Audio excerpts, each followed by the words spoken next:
Assalamualaikum warahmatullahi wabarakatuh. Innal hamdalillah nahmaduhu wa nasta'inuhu wa nastaghfiruh wa na'udzu billahi min shururi anfusina wa sayyiati a'malina. May yahdihillahu fala mudilla lahu wa may yudlil fala hadiya lahu. Asyhadu an la ilaha illallah wahdahu la syarika lahu wa asyhadu anna Muhammadan abduhu wa rasuluh alladzi la rasula wa la nabiyya ba'dah. Ya ayyuhalladzina amanu taqullaha haqqa tuqatih wa la tamutunna illa wa antum muslimun. Amma ba'd. Bapak dan Ibu kaum muslimin dan kaum muslimat yang dirahmati oleh Allah Subhanahu wa taala, alhamdulillah puji dan syukur senantiasa kita sampaikan kepada Allah Subhanahu wa taala. Salawat dan salam kita sampaikan kepada Rasulullah sallallahu alaihi wasallam dan juga kepada keluarga beliau dan sahabatnya serta orang-orang mukmin yang senantiasa mengikuti beliau sampai hari kiamat nantinya. Pada pagi menjelang siang ini kita lanjutkan pembahasan dari kitab Sahih Muslim, kitab Riyadhus Shalihin, yaitu pembahasan terakhir dari kitab Iyadatul Marid, kitab tentang menjenguk orang sakit, ya, kitab terakhir. Di sini ada beberapa bab yang disebutkan, yaitu bab yang ke-162 dari kitab Riyadhus Shalihin, yaitu bab as-shadaqatu anil mayyit wad du'a lahu, yaitu bab tentang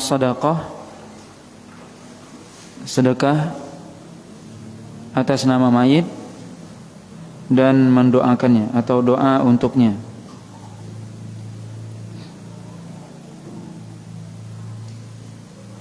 Pada bab-bab sebelumnya sudah disebutkan, ya, tentang bagaimana kewajiban kita kepada mayit, ya, ketika mayit tersebut meninggal, bagaimana kita mengafaninya, kemudian memandikannya, mengafani, menyolatkan, menguburkan, ya. Termasuk pembahasan terakhir kemarin adalah mendoakan mayit ketika selesai menguburkan.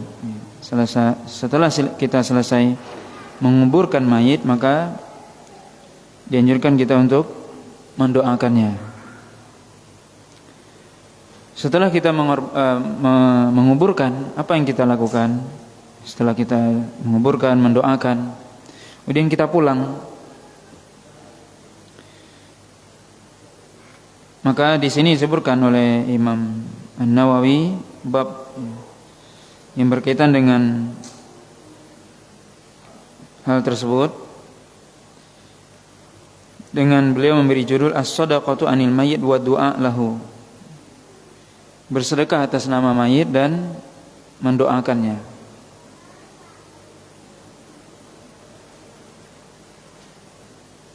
Perlu kita ketahui bahwasanya dalam mazhab Syafi'i sendiri atau Imam Syafi'i sendiri berpendapat bahwasanya tidak sampai kepada mayit, ya, amalan orang yang hidup, ya. Berdalil dengan surah An-Najm ayat yang ke-39. Allah SWT berfirman, wa alaysa lil insani illa ma sa'a, dan tidak ada bagi manusia kecuali apa yang dia usahakan di dunia ini. Kalau dia sudah meninggal, sudah selesai.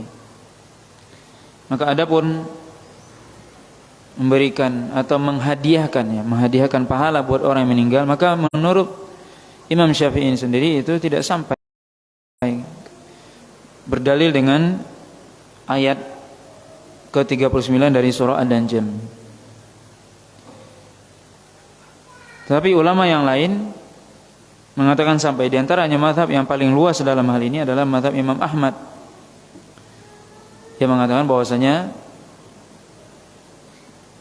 menghadiahkan pahala buat orang yang meninggal itu sampai. Di antara dalilnya adalah hadis yang akan kita sebutkan ini, yang akan disebutkan oleh Imam Nawawi sendiri. Di mana di sini para ulama berselisih pendapat sebenarnya. Apakah seorang ketika dia sudah meninggal, kemudian orang yang hidup menghadiahkan pahala buat orang meninggal tersebut, sampaikah pahala tersebut kepada orang yang meninggal tersebut? Imam Syafi'i mengatakan tidak. Dalilnya surah An-Najm ayat 39. Imam Ahmad mengatakan sampai. Dan di sini beberapa pendapat para ulama, di antaranya mereka mengatakan bahwasanya kalau ibadah itu sifatnya maliyah atau harta, seperti bersedekah atas nama mayit atau membangun masjid, berkorban, yang sifatnya harta diniatkan untuk orang yang meninggal, maka menurut sebagian para ulama mazhab Hambali itu sampai. Bahkan di antara mereka menyebutkan amalan yang sifatnya badaniyah pun sampai. Yang sifatnya badaniyah apa? Yang dilakukan oleh anggota tubuh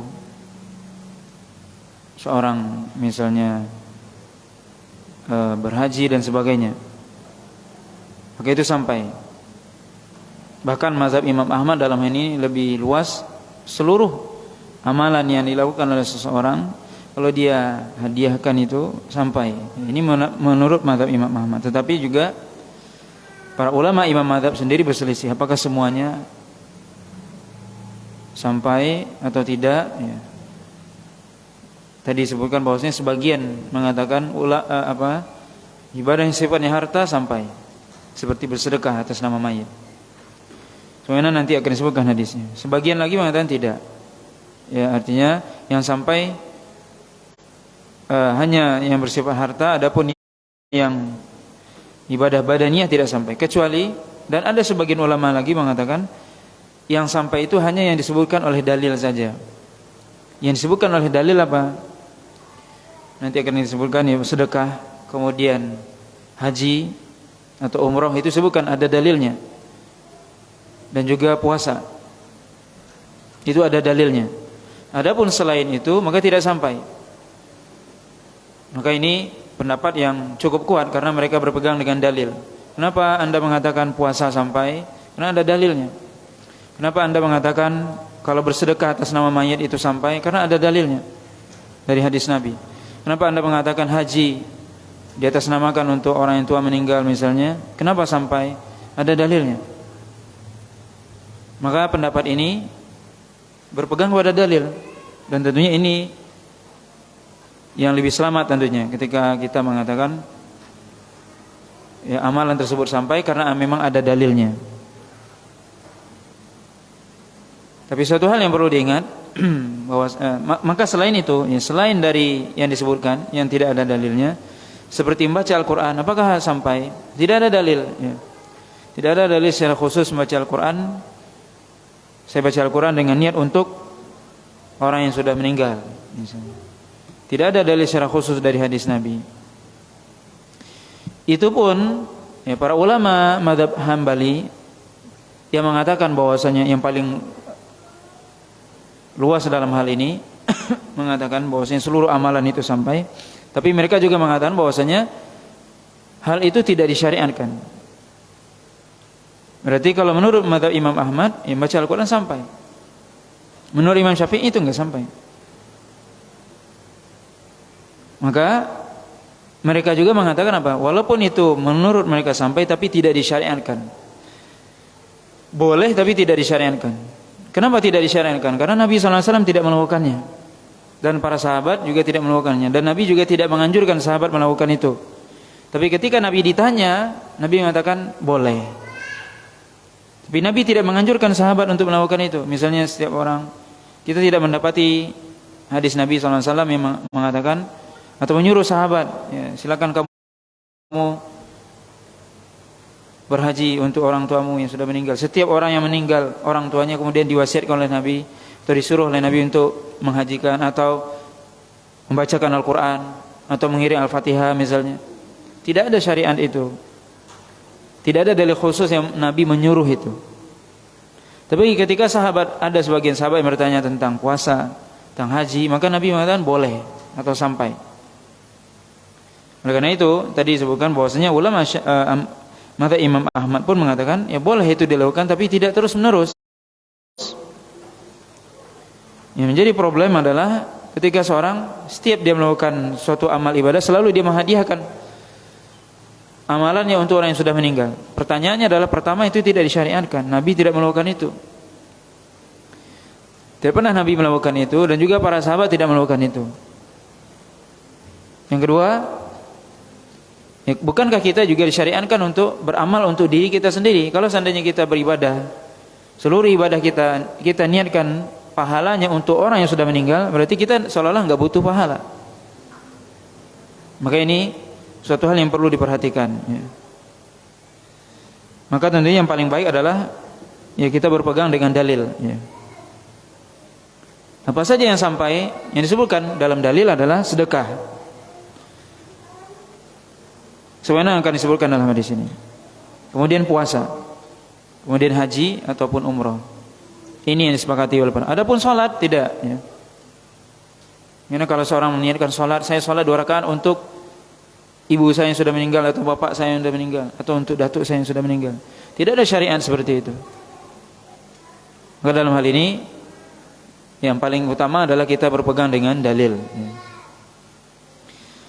Dalam bab ini Imam An-Nawawi menyebutkan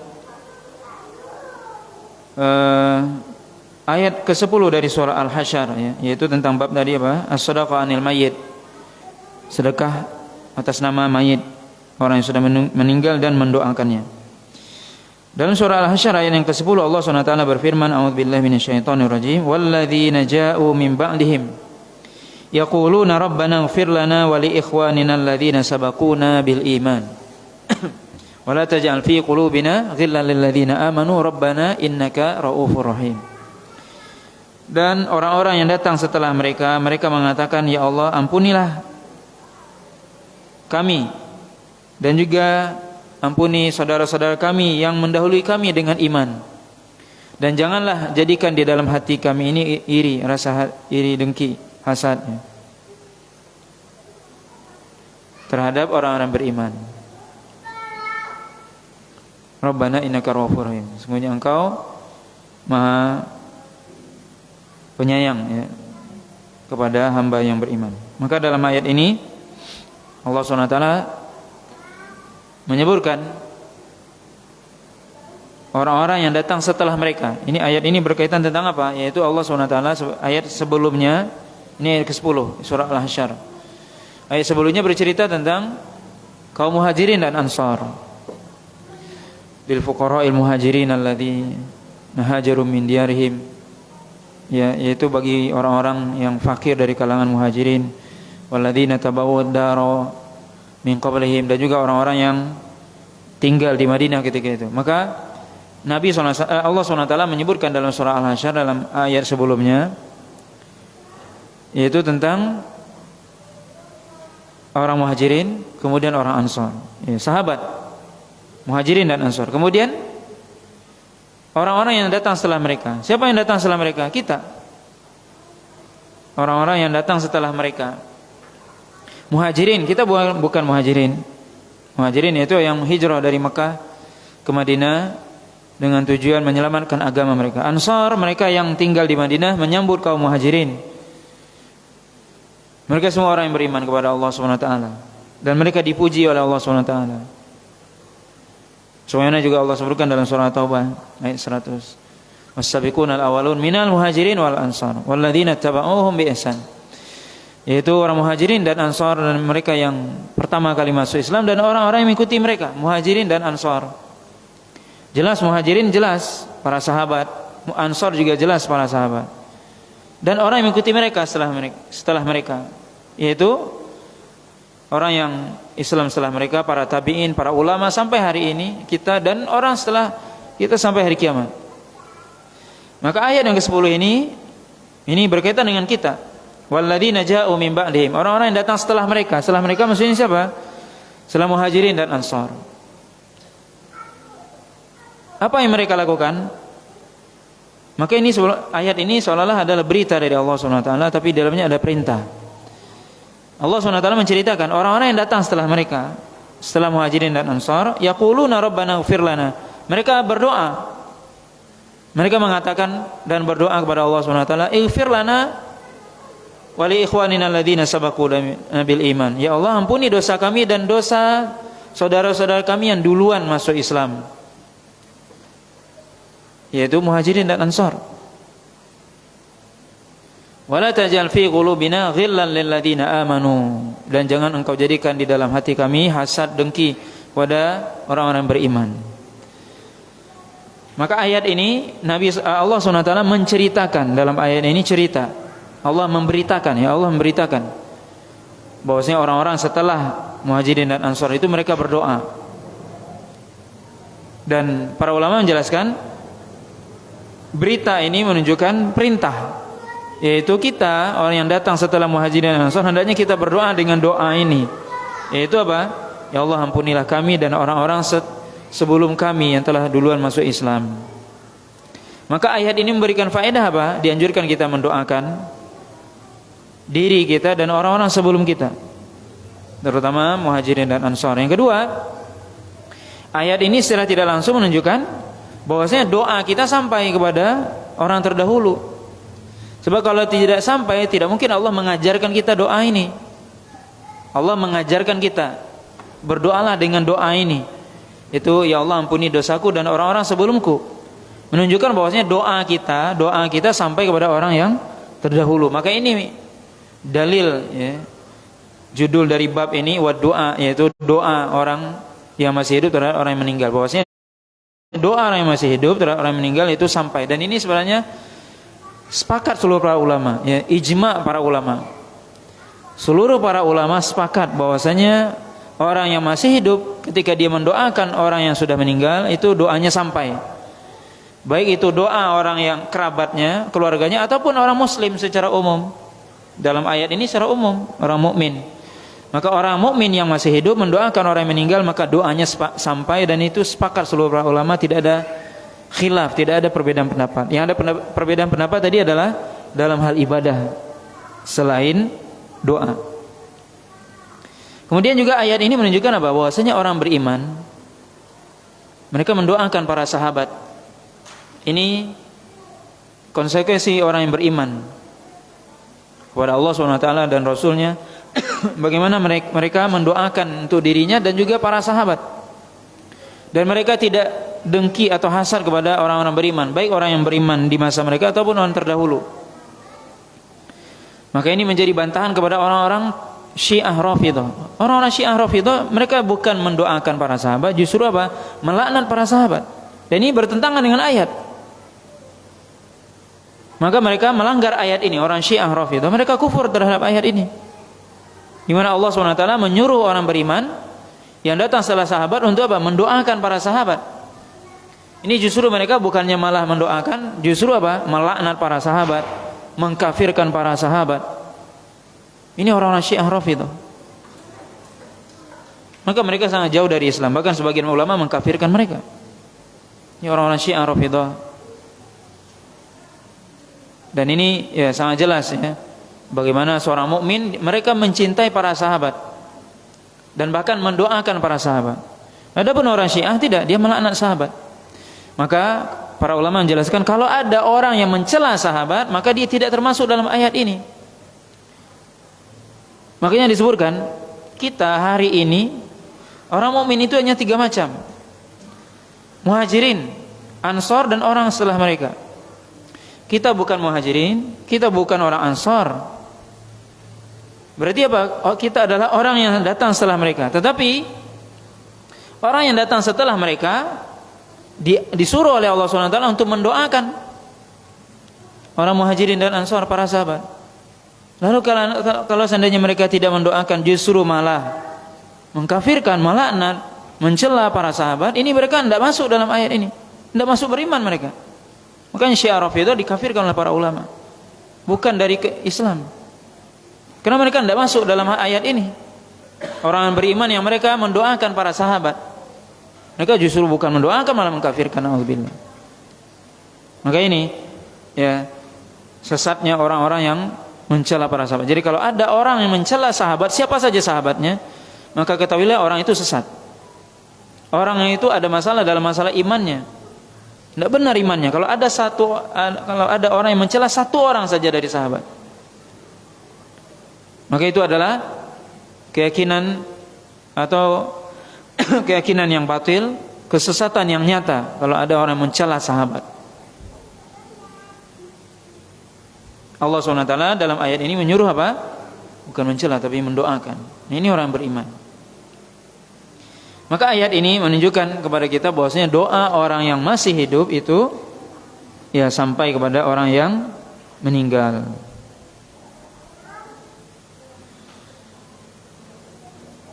Kemudian hadis yang dibawakan oleh Imam Nawawi dalam bab ini yaitu hadis yang ke-948 an Aisyah radhiyallahu taala anha anna rajulan qala lin nabi sallallahu alaihi wasallam inna ummi uftulitat nafsuha wa uraha law takallamat tasaddaqat fahal laha ajrun in tasaddaqtu anha qala na'am muttafaqun alaihi. Dari Aisyah radhiyallahu taala anha bahwasanya ada seorang laki-laki datang kepada Nabi sallallahu alaihi wasallam dan bertanya, sungguhnya ibuku meninggal dunia ya. Dan saya mengira kalau seandainya ibuku itu bisa berbicara, artinya ibuku meninggal tiba-tiba ya. Kalau seandainya beliau sempat berbicara ketika itu, maka beliau tentunya akan bersedekah atau mewasiatkan untuk bersedekah. Maka apakah baginya pahala kalau seandainya aku bersedekah atas namanya? Kata Nabi SAW, ya. Hadis diriwayatkan oleh Imam Bukhari dan Muslim. Dalam riwayat yang disebutkan bahwasanya yang bertanya ini adalah sahabat Ansar, yaitu Sa'ad ibnu Ubadah radhiyallahu taala anhu. Di mana beliau datang kepada Nabi menyebutkan bahwasanya ibunya dalam keadaan sakarat dan meninggal. Dan beliau mengatakan kalau seandainya ibuku sempat berbicara, dia pasti akan berwasiat untuk bersedekah. Kenapa? Wallahu alam, karena mungkin beliau tahu ibunya mungkin sering membantu bersedekah dan sebagainya. Maka sahabat ini bertanya kepada Nabi SAW, kalau saya bersedekah atas nama ibu saya, sampai enggak pahalanya? Boleh enggak? Kata Sa'ad tadi. Kata Nabi, iya. Maka ini dalil ya. Hadis ini diriwayatkan oleh Imam Bukhari dan Muslim. Ini menjadi dalil bahwasanya seorang ketika dia bersedekah atas nama orang tuanya, maka pahala itu sampai. Ya, pahala itu sampai. Ini jelas di sini yang bersedekah siapa? Anak. Seorang anak dia bersedekah atas nama ibunya, atas nama orang tuanya, maka pahalanya itu sampai buat orang tuanya yang sudah meninggal tersebut. Ini disebutkan oleh Nabi SAW. Sebagaimana juga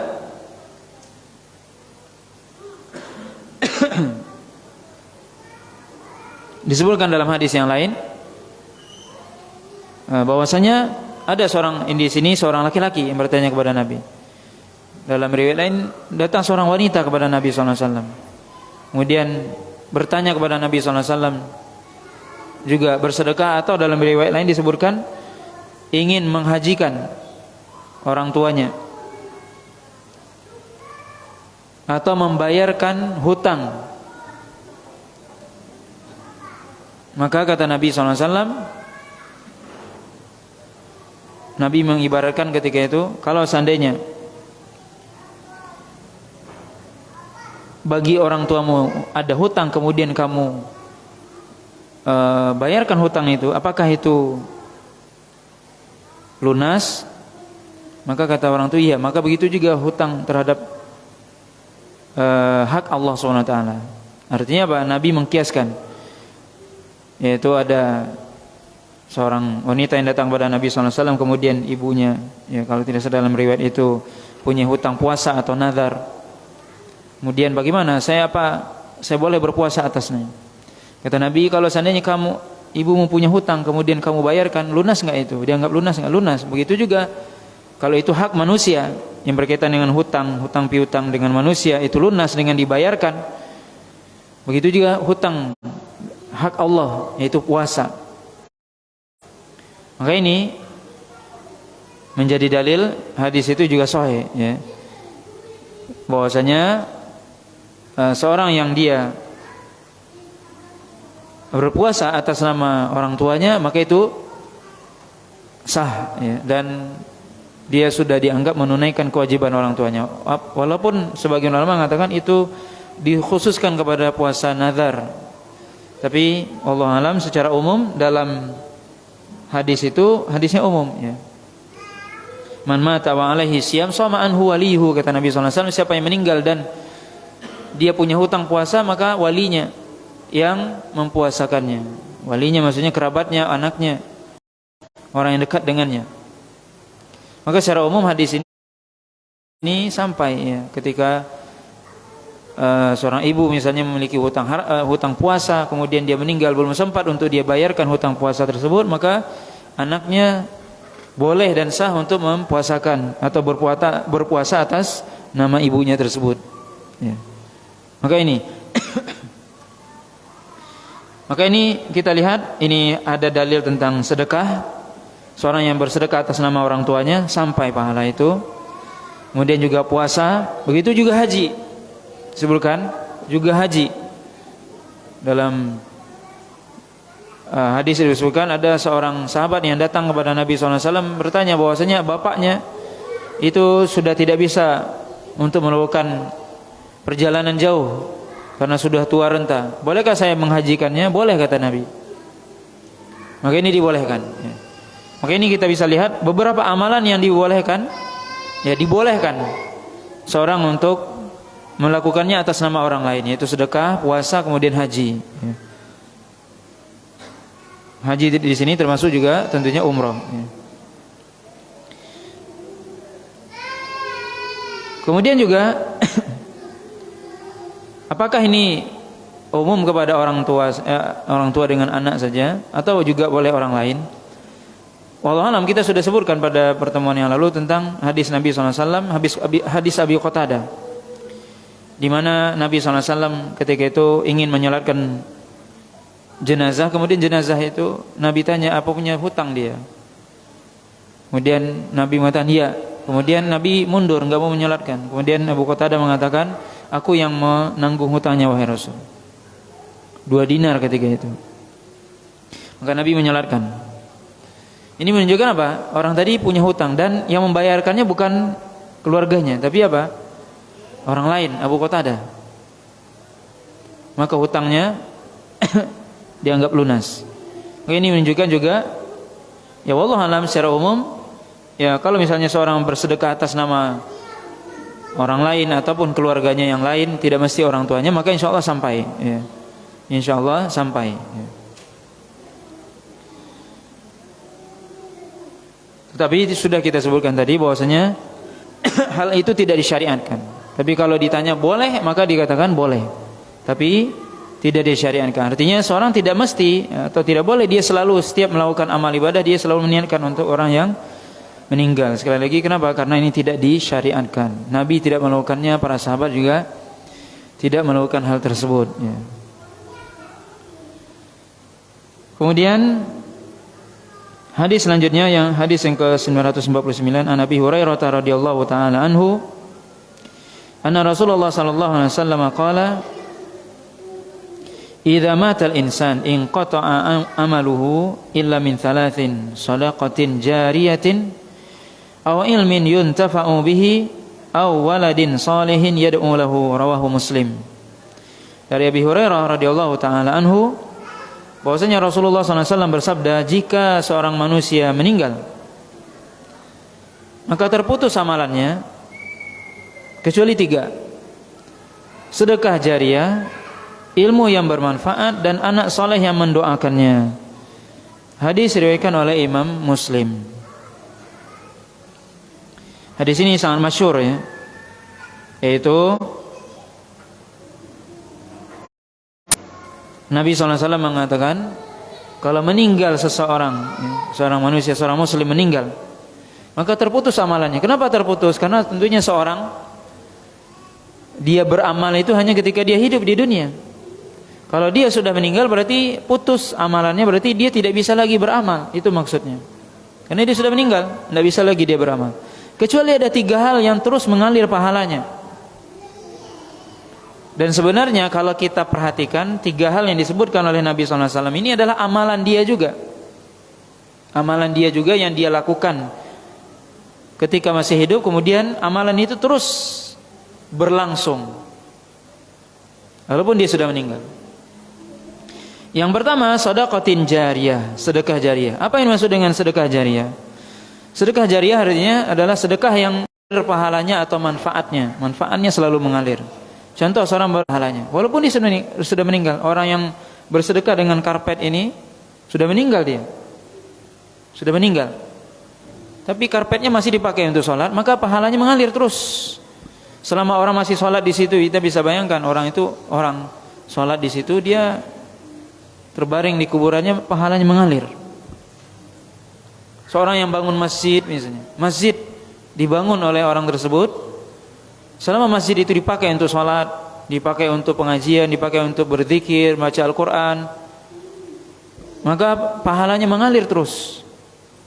Seorang yang menggali sumur misalnya, buat sumur atau sumur bor dan sebagainya, dipakai minum oleh orang-orang yang ada di sekitarnya. Manusia minum, hewan minum dari sumur tersebut. Selama sumur itu masih dipakai untuk kemaslahatan umat, maka pahalanya mengalir. Ini sedekah jariyah. Seorang bangun kelas sekolah, selama kelas itu dipakai dan kelas itu diajarkan ilmu agama yang baik dan sebagainya untuk kemaslahatan umum, maka mengalir pahalanya terus. Seorang bangun jalan misalnya, bangun jalan untuk kemaslahatan umat, membangun jalan untuk kemaslahatan umat, selama jalan itu masih dipakai untuk kebaikan, maka mengalir pahala.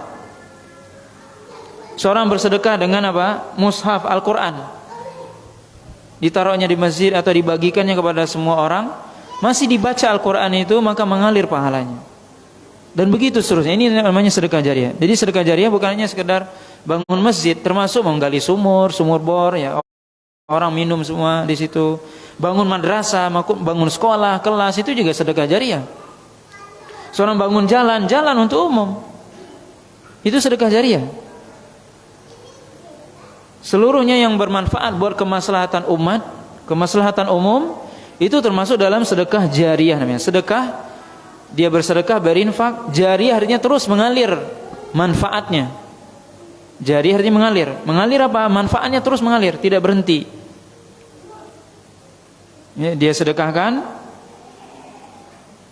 kemudian mengalir pahalanya. Ya.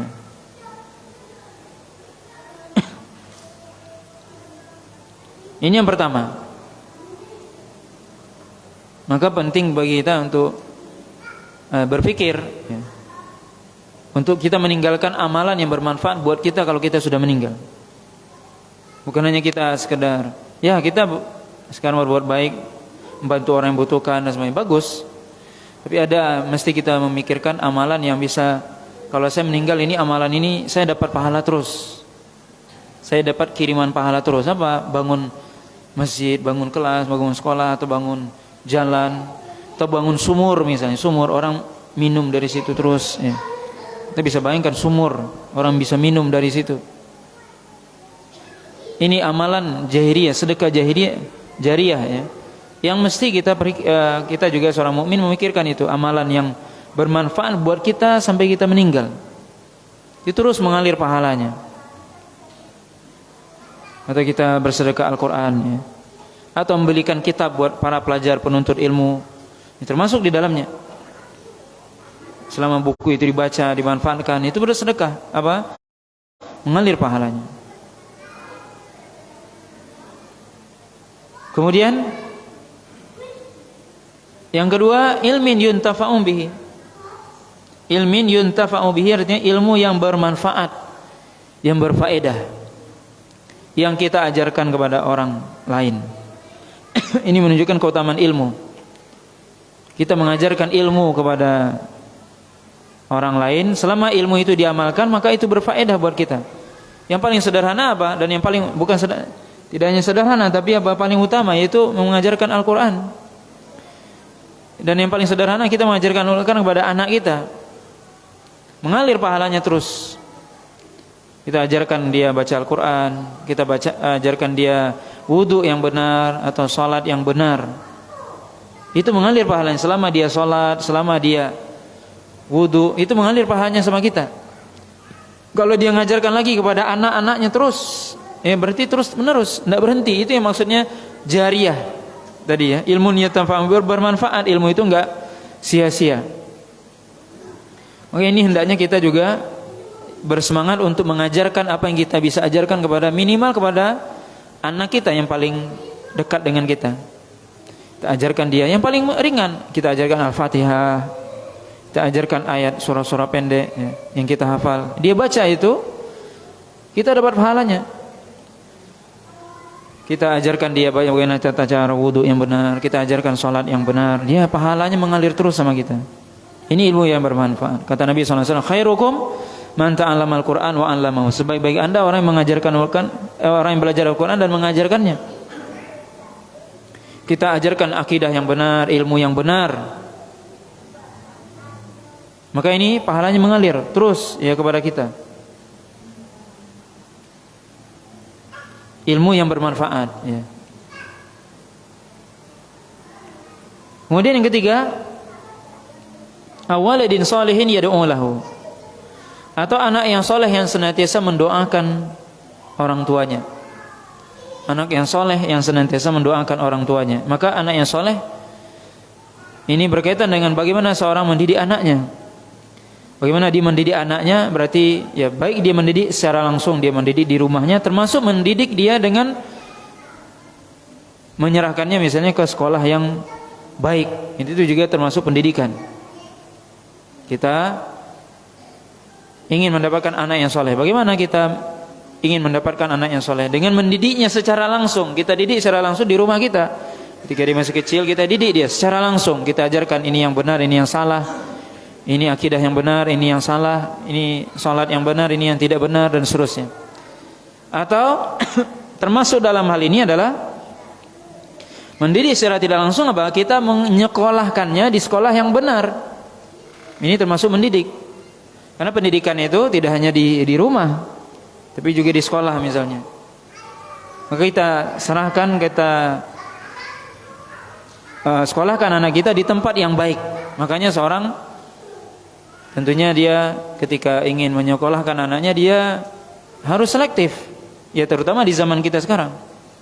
Kemana kita masukkan anak kita? Apa yang diajarkan di situ? Harus kita selektif. Karena jangan sampai yang diajarkan di sana tidak benar, akidah yang sesat misalnya, hal-hal yang batil, ibadah yang tidak benar, maka ini imbasnya kepada kita. Berarti kita salah didik namanya. Karena kita salah dalam memasukkan anak kita dalam sekolahnya. Maka seorang muslim ketika dia ingin menjadikan atau mendapatkan anak yang soleh, di samping dia mendidiknya secara langsung, juga dia menyerahkan anaknya di sekolah yang baik ya. Di sekolah yang di situ diajarkan akidah yang benar, diajarkan ibadah yang benar, akhlak yang mulia, sehingga anak itu menjadi anak yang soleh. Dan anak yang soleh adalah cirinya, salah satu anak yang soleh adalah mendoakan orang tuanya. Itu ciri salah satu, tanpa disuruh. Anak yang soleh dia paham ya, sadar bahwasanya dia bagaimana dia berbakti sama orang tuanya. Dan salah satu tanda bakti sama orang tua mendoakan, baik orang tua itu masih hidup ataupun sudah meninggal. Ini ciri anak yang soleh. Bagaimana dia senantiasa mendoakan orang tuanya, mendoakan orang tua, baik orang tua sudah meninggal ataupun masih hidup. Ini ciri ya, tanda anak itu soleh ya. Dia punya kesadaran bahwasanya tidak ada cara untuk membalas kebaikan orang tua, tidak ada cara berbakti kepada orang tua yang lebih baik kecuali dengan mendoakannya dengan kebaikan di dunia dan di akhirat. Maka ini 3 hal ini, kalau seorang meninggal maka dia senantiasa mendapatkan pahala. Kita meninggal maka ada sedekah kita yang senantiasa mengalir pahalanya, subhanallah. Ada ilmu kita yang bermanfaat kita ajarkan kepada seorang, kepada anak kita, atau anak kita yang soleh yang senantiasa mendoakan. Ini pahalanya selalu mengalir dan terus mengalir.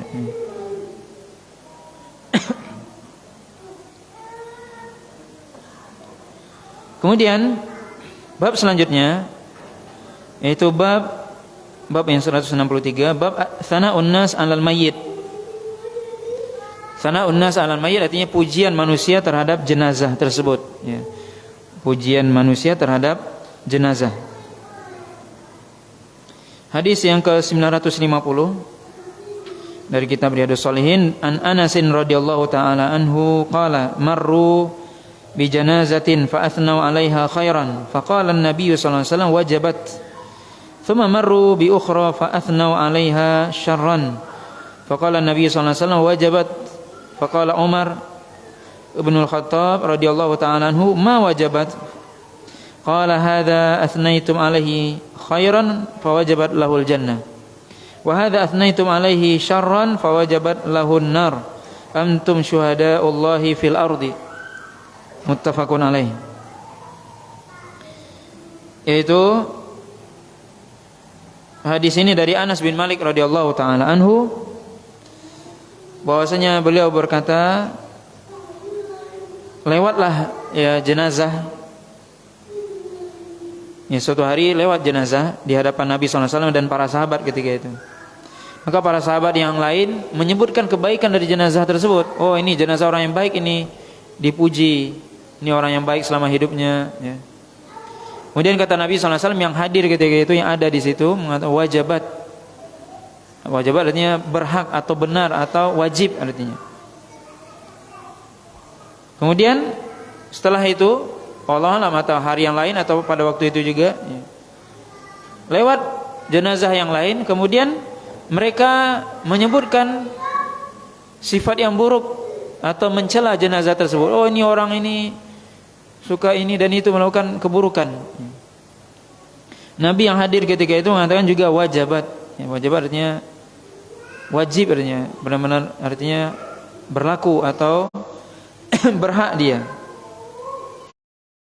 Maka Umar bin Khattab bertanya ketika itu, apa yang wajib wahai Rasul? Apa yang berhak? Kata Nabi SAW, Anda sekalian memuji jenazah yang pertama dengan kebaikan, maka wajib bagi dia atau berhak bagi jenazah itu surga. Itu jenazah itu berhak mendapatkan surga, itu maksudnya. Adapun yang kedua, yang kalian cela jenazah tersebut dengan keburukan, maka juga wajib atau berhak jenazah itu mendapatkan neraka Allah Subhanahu wa taala. Nauzubillah.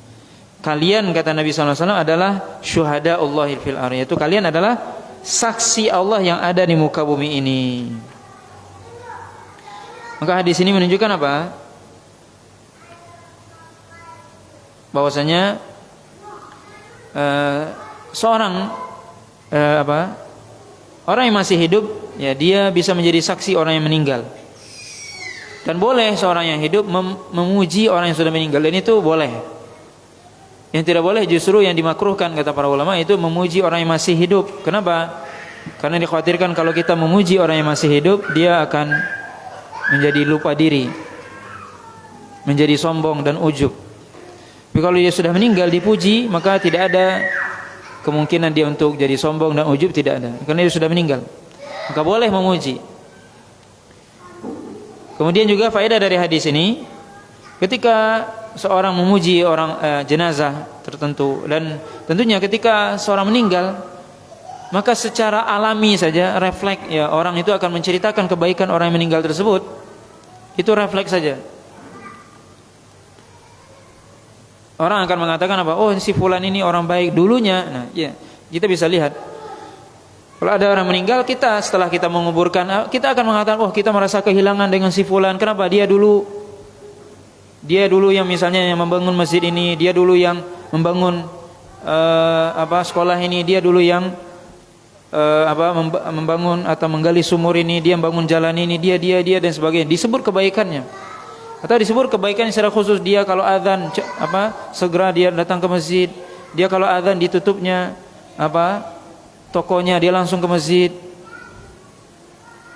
dia kalau ada orang yang membutuhkan dia segera bantu dan seterusnya, disebutkan kebaikannya. Dan itu secara alami saja, dan itu dibolehkan. Yang tidak dibolehkan adalah takalluf artinya menyusahkan diri, dan ini sebagian kita lihat di zaman kita. Ketika sebelum jenazah itu dikuburkan, misalnya masih di rumah, terus kita mengatakan, atau setelah setelah sholat macam-macam, kita bersaksi ini orang baik, itu takalluf namanya. Menyusahkan diri. Enggak ada di syariat seperti itu. Jadi alami aja, orang biasanya menyebut, enggak perlu kita semua bersaksi dia orang ini. Bukan itu yang dimaksud oleh Nabi. Tapi kita secara alami saja orang mengatakan, oh si fulan ini orang baik, dia begini. Ya. Ini ya, yang disyariatkan. Dan ini dibolehkan. Ya. Kita menyebut kebaikan orang, dan memang yang disyariatkan itu adalah kita menyebut kebaikan orang yang sudah meninggal. Adapun keburukannya tidak boleh kita sebut. Yaitu keburukan orang mukmin, baik dia masih hidup ataupun sudah meninggal, tidak boleh kita sebut, apalagi sudah meninggal. Tidak perlu disebut. Kalau dia masih hidup, tujuan kita menyebutkannya mungkin agar orang tidak meniru dia, masih ada kemaslahatan, atau agar orang tersebut bertaubat dari keburukannya, bisa jadi. Tapi kalau sudah meninggal tidak perlu, kecuali dia memang meninggalkan hal-hal yang tidak disyariatkan. Misalnya dia meninggalkan kitab, misalnya ada orang yang dianggap ulama dan sebagainya yang buruk, meninggalkan kitab-kitab yang itu berbahaya misalnya di dalam tulisannya, maka boleh, ini jangan baca tulisannya si fulan, walaupun dia masih hidup itu sudah meninggal, karena di dalamnya ada kerancuan akidah dan sebagainya, boleh. Tapi secara umum tidak, ya. Jadi di sini kita dianjurkan, ya, menyebutkan kebaikan orang. Maka ketika seorang bersaksi, bahwasanya si fulan ini orang baik, maka kata Nabi SAW, antum syahada Allahil fil ar. Kalian ini adalah saksi Allah yang ada di muka bumi ini. Artinya apa? Allah SWT menerima, mengabulkan persaksian yang manusia semua mengatakan, oh ini memang orang baik dan sebagainya. Allah SWT tadi mengatakan, Nabi mengatakan, wajabat, berhak dia mendapatkan surga Allah. Kebalikannya juga disebut keburukannya apa? Kenapa disebutkan keburukannya ini? Agar orang tidak jatuh pada perbuatan buruknya. Itu yang tujuan disebutkannya. Oh si fulan ini pendusta, si fulan ini penipu. Tujuannya apa? Tujuannya agar orang tidak meniru perbuatan tersebut. Sampai di situ aja disebutkan. Maka apa? Wajabat Allahun nar. Maka juga orang itu berhak mendapatkan neraka Allah Subhanahu wa taala. Maka ini menunjukkan apa?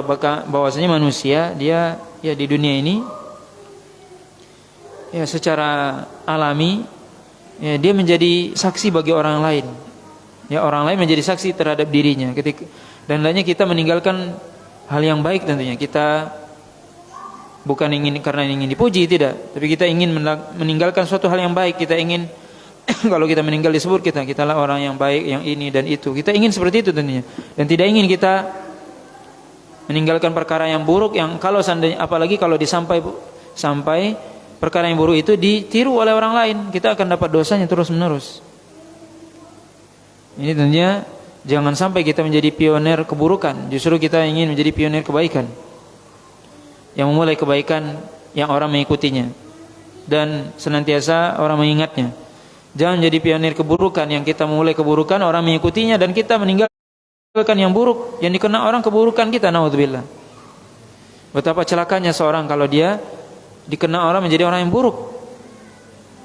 Dikenal dia jadi orang yang buruk. Kalau disebut nama dia, orang tahu semua, wah ini orang yang buruk ini. Semua orang tahu, naudzubillah. Kita sebaliknya ingin kalau disebut nama kita ingin, oh ini orang yang baik, orang yang dikenal kebaikannya, dikenang jasanya dan sebagainya. Walaupun tentunya seorang tidak boleh dia meniatkan itu, tapi dia meniatkan untuk Allah SWT. Tapi orang yang setelah meninggal dia akan mengingat itu. Maka tinggalkanlah yang baik, ya. Jangan meninggalkan contoh yang buruk.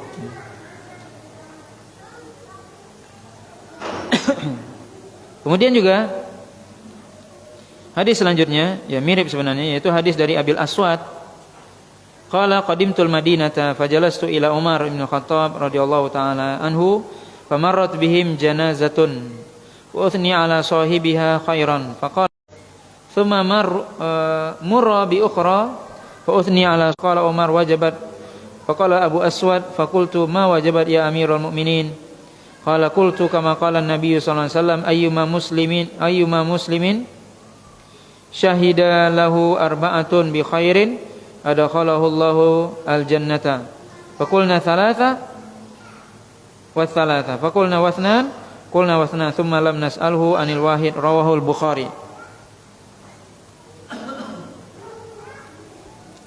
Itu hadis dari Abil Aswad, beliau seorang tabi'in rahimahullah. Beliau mengatakan saya datang ke Madinah.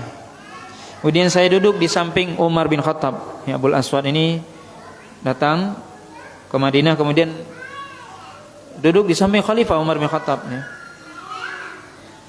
Kemudian lewat jenazah ketika itu. Maka para sahabat Umar atau orang yang ada di majelis itu, majelis Umar ketika itu memuji jenazah tersebut, ini orang baik dan sebagainya. Maka Umar mengatakan wajabat, sama ya Nabi juga, seperti perkataan Nabi sebelumnya. Kemudian lewat lagi yang kedua, mereka juga memuji jenazah tersebut, oh ini orang baik, orang ini orang baik, taat dan sebagainya. Maka kata Umar, ini juga wajabat. Kemudian lewat yang ketiga, kemudian mereka mencela jenazah tersebut dan menyebutkan keburukannya. Kemudian kata Umar juga wajabat. Faqala Abul Aswad, kemudian Abul Aswad mengatakan, apa yang wajib wahai Amirul Mukminin? Kemudian Umar mengatakan, aku bertanya atau aku mengatakan itu sebagaimana Nabi mengatakan juga. Jadi ini kisah ini terjadi. Nabi, di zaman Nabi terjadi, ada jenazah yang lewat, kemudian para sahabat memuji, kemudian ada lagi jenazah, kemudian mereka menyebutkan keburukannya. Umar hadir ketika itu. Nabi mengatakan wajabat. Di waktu yang lain Umar yang di masa Umar terjadi, yaitu Umar yang mengatakan wajabat. Sebenarnya kejadian persis di zaman Nabi SAW. Lewat jenazah, kemudian mereka sahabat Umar memuji. Kemudian memuji yang kedua, kemudian yang ketiga menyebutkan keburukannya. Kata Umar juga sama, wajabat. Kemudian Abul Aswad ini bertanya, apa yang wajabat, apa yang berhak? Itu maksudnya apa? Surga. Apa kata Umar? Aku mengatakan sebagaimana yang dikatakan oleh Nabi. Nah, cuma Umar di sini tidak mengatakan langsung surga, tapi Umar mengatakan orang Muslim mana saja yang dia meninggal kemudian ada 4 orang yang bersaksi kepada 4 orang dari orang Muslim itu bersaksi bahwasanya dia orang baik, maka Allah SWT akan masukkan dia ke dalam surga. Kemudian Abul Aswad bertanya, kalau cuma 3 orang yang bersaksi dia orang baik gimana? Masuk surga enggak? Iya kata Umar. Kalau cuma 2 orang bagaimana? Iya kata Umar. Kemudian Abul Aswad mengatakan, kami tidak bertanya kepada beliau kalau 1 orang. Hadis diriwayatkan oleh Imam Bukhari. Nah, ini juga menguatkan hadis yang lain sebelumnya tadi, yaitu apa? Seorang yang dia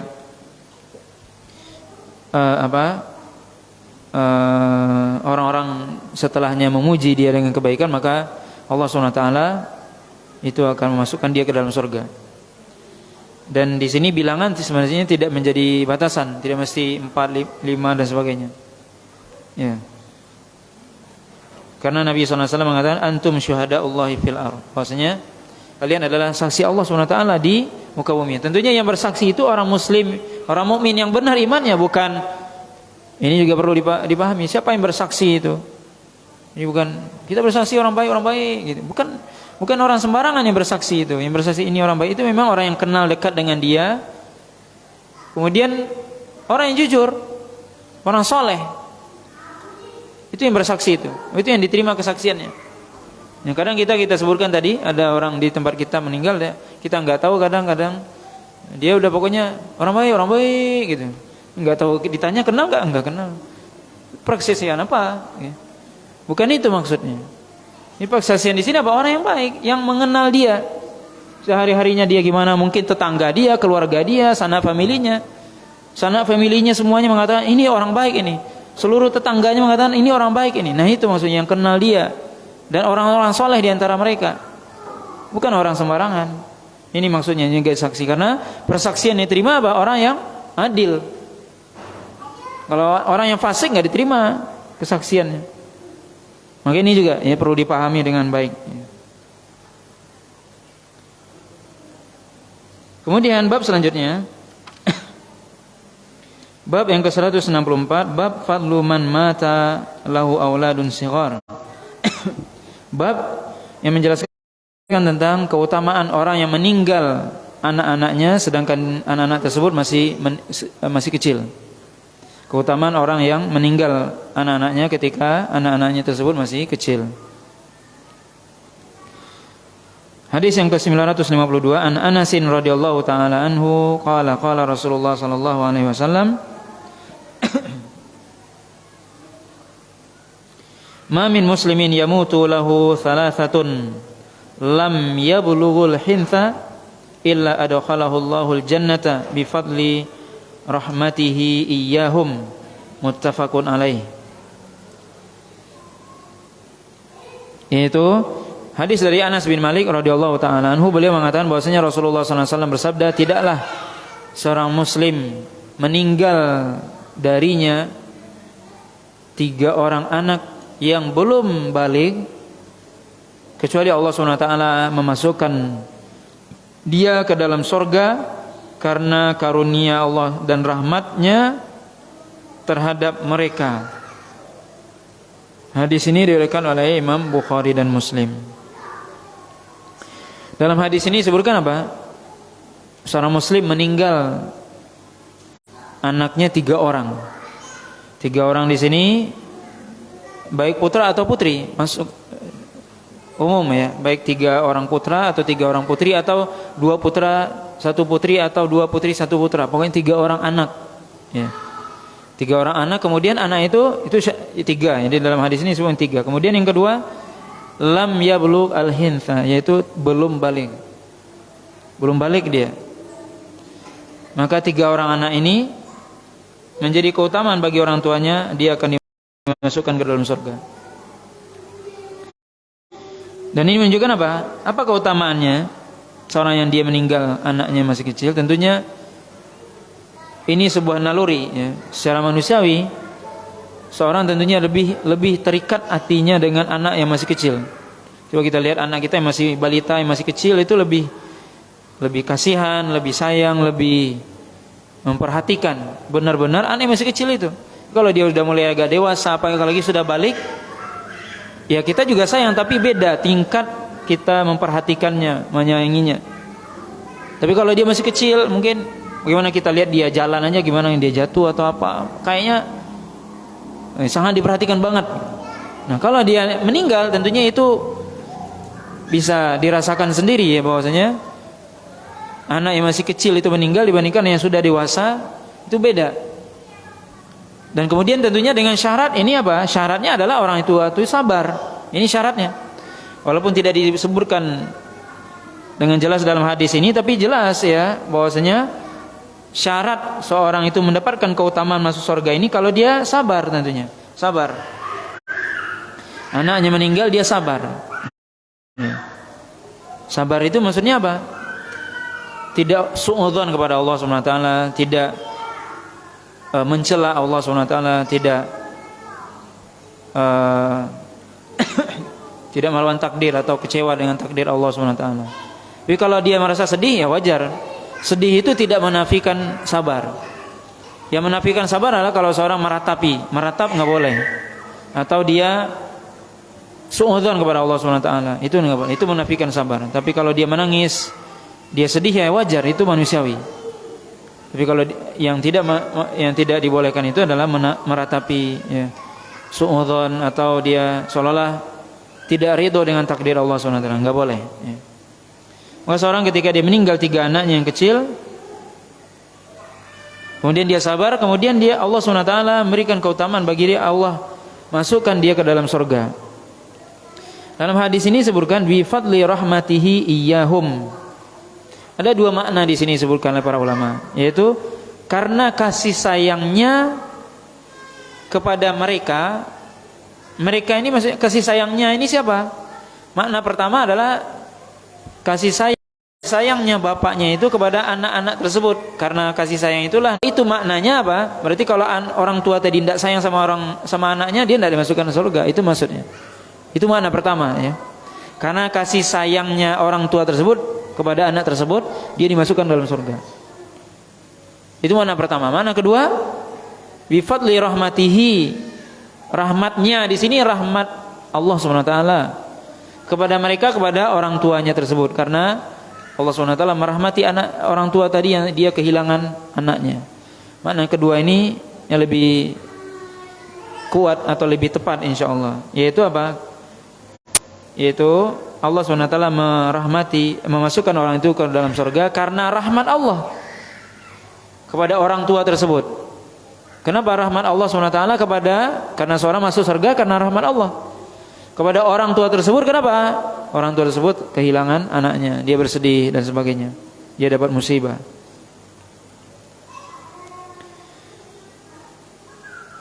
Kemudian hadis selanjutnya dari Abi Hurairah radhiyallahu taala anhu, qala Rasulullah sallallahu alaihi wasallam, la yamutu ali ahadin minal muslimin thalathatun minal walad tamussuhun nar illa tahillatal qasam. Muttafaqun alaih. Abu Hurairah radhiyallahu ta'ala anhu mengatakan bahwasanya Rasulullah SAW bersabda, tidaklah seorang dari kaum muslimin meninggal 3 orang anaknya kecuali dia tidak akan disentuh oleh neraka sedikit pun. Hadis diriwayatkan oleh Imam Bukhari dan Muslim. Kata Nabi, tidaklah seorang muslim meninggal 3 orang anaknya. Di sini 3 orang anak secara umum ini. Tidak disebutkan sudah balik atau belum. Tapi hadis sebelumnya mentakid ya, atau memberikan batasan, yaitu apa?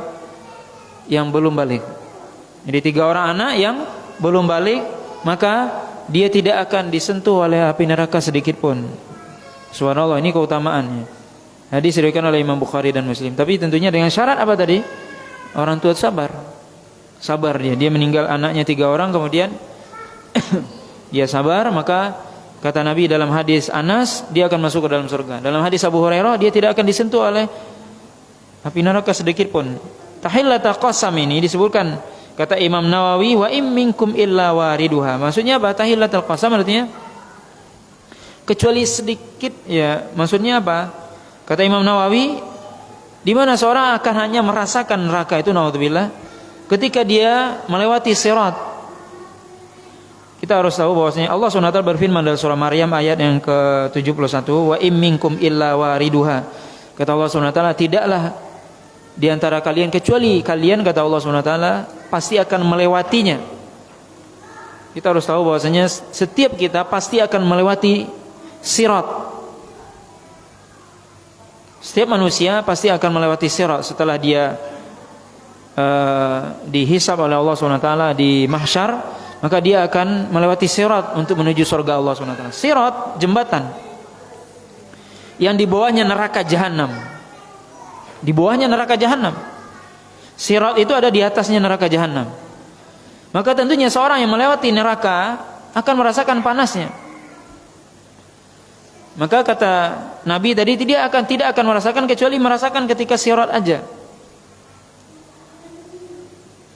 Dan di sini disebutkan dalam hadis yang lain, Nabi SAW mengatakan bagaimana orang melewati sirat itu. Bermacam-macam bentuknya orang melewati sirat. Ada orang yang melewati sirat itu secepat kilat. Ya, secepat kilat. Mudah-mudahan kita termasuk dalamnya. Itu secepat kilat apa? Sesuai dengan amalannya, dia tidak merasakan. Orang kalau seperti kilat, dia tidak merasakan panas neraka. Ada yang sambil berjalan dan semuanya, dia tentunya merasakan ini di bawah neraka. Neraka jahanam, naudzubillah. Maka di sini ya keutamaan orang yang meninggal anaknya yang dia bersabar, kemudian dia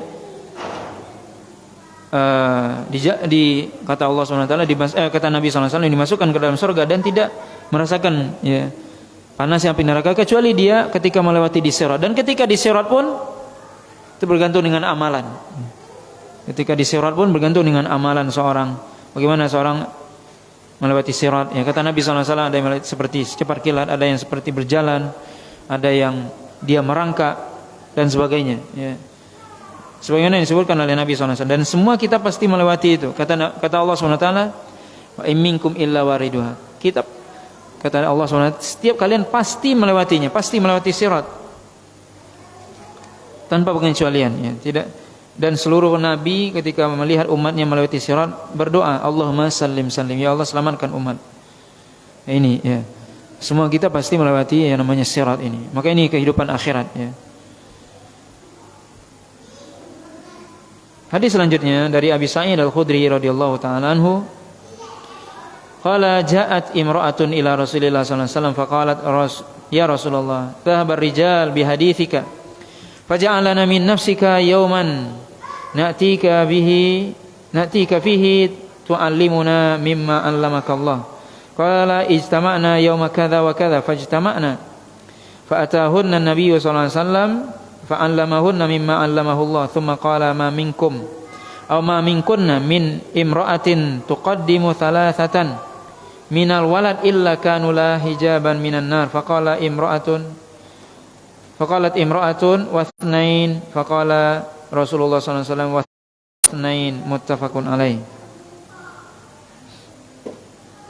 Yaitu hadis dari Abi Sa'id Al-Khudri radhiyallahu ta'ala anhu, beliau berkata, datang seorang wanita, dalam riwayat ini disebutkan wanita Ansar, kepada Rasulullah sallallahu alaihi wasallam, kemudian berkata, wahai Rasulullah, para laki-laki itu mereka mendapatkan hadis-hadismu, mendapatkan pelajaran darimu. Maka jadikanlah bagi kami satu hari yang kami bisa mendatangi engkau, kemudian engkau bisa mengajari kami dari apa yang Allah ajarkan kepadamu. Kemudian Nabi SAW mengatakan, berkumpullah kalian pada hari ini dan ini, kata Nabi. Kemudian mereka para wanita di zaman Nabi SAW berkumpul. Kemudian Nabi SAW mendatangi mereka, kemudian mengajarkan kepada mereka apa yang Allah ajarkan kepadanya. Kemudian Nabi SAW mengatakan kepada para wanita tersebut, wanita Ansar dan wanita sahabiat di zaman beliau ketika itu, tidaklah salah seorang wanita di antara kalian yang mereka meninggal 3 orang anak dari mereka, kecuali anak tersebut menjadi hijab, pembatas bagi dia antara dia dengan neraka. Kemudian seorang wanita bertanya, bagaimana kalau cuma 2 orang yang meninggal, wahai Nabi, wahai Rasul? Maka Rasulullah SAW mengatakan, walaupun cuma 2 juga. Ya, hadis diriwayatkan oleh Imam Bukhari dan Muslim. Maka ini hadis Abi Sa'id Al-Khudri radhiyallahu ta'ala anhu, ya, datang seorang wanita Ansar, ya. Dan memang disebutkan bahwasanya wanita Ansar la yamna'uhunna al-haya' min tafaqquhi fid din. Kata Aisyah bahwasanya wanita Ansar wanita yang rasa malu mereka tidak menghalangi mereka untuk bertanya kepada Nabi. Wanita Ansar termasuk yang berani. Wanita Muhajirin sifatnya pemalu. Wanita Ansar tidak. Mereka berani bertanya kepada Nabi SAW. Maka sampai Aisyah memuji wanita Ansar karena ya mereka bertanya tentang masalah apa? Masalah agama, dan itu tentunya pertanyaan yang baik dan yang bagus. Tidak menghalangi mereka malu untuk bertanya dalam masalah agama mereka. Ini keutamaan wanita Ansar. Kemudian juga bahkan mereka di sini meminta kepada Nabi SAW 1 hari agar Nabi SAW mendatangi mereka dan menyampaikan nasihat kepada mereka. Kemudian Nabi menyetujuinya. Maka ini dibolehkan juga ya bagi wanita ya, mereka menghadiri majelis ilmu, baik itu majelis yang mereka dengar juga dengan laki-laki atau mereka sendiri juga. Sebagaimana juga sebagian sahabiat mereka mendengar Nabi khutbah Jumat. Ketika Nabi berkhutbah Jumat, mereka juga mendengar. Ada sebagian sahabiat ya. Maka boleh para wanita juga mereka meminta hari khusus ya untuk disampaikan pengajian dan sebagainya. Ini dibolehkan. Sebagaimana ini wanita Ansar meminta ya. Kemudian juga faedah dari hadis ini juga bahwasanya Nabi SAW menyampaikan kepada wanita Ansor tersebut bahwasanya tidak ada dari kalian wahai para wanita yang mereka meninggal anaknya 3 orang kecuali anak itu akan menjadi hijab, ya, pembatas atau yang menghalangi mereka dari neraka Allah SWT. Ini keutamaan seorang yang meninggal tadi, ya, anaknya 3 orang. Kemudian seorang wanita bertanya, bagaimana kalau cuma 2 yang meninggal wahai Rasul? Walaupun cuma 2, ya, kata Nabi, juga akan menjadi penghalang bagi mereka dari neraka Allah SWT.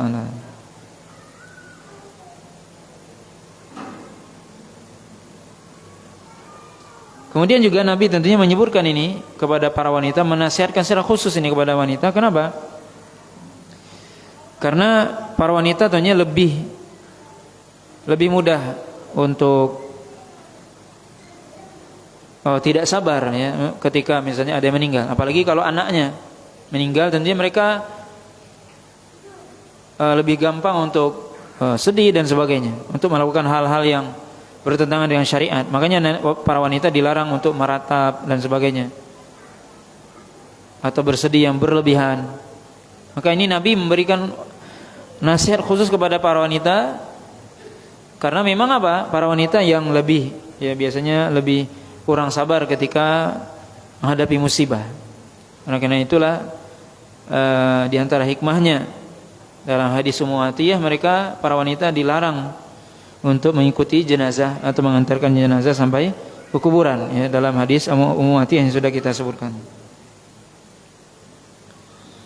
Kemudian bab yang terakhir dalam kitab Iyadatul Marid ini, bab terakhir, yaitu bab 165, bab al-buka wal khauf indal murur bi quburidz zalimin wa masari'ihim wa idharil iftiqar ila Allah ta'ala wa tahdhir minal ghaflah an dzalika.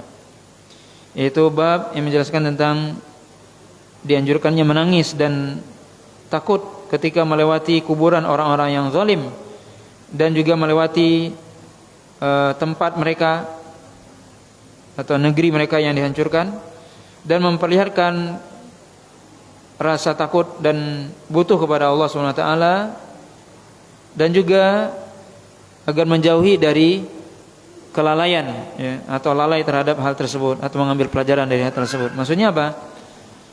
Seorang, ya, ketika dia melewati tempat yang di situ Allah SWT turunkan azab, maka hendaknya dia takut kalau seandainya dia juga mendapatkan azab yang sama. Maka hendaknya ketika dia melewati tempat tersebut, daerah tertentu yang di situ misalnya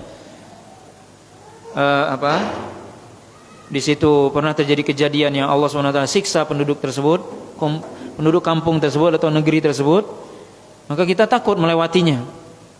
Takutnya kenapa? Karena khawatir kalau sampai kita juga ditimpa hal yang sama.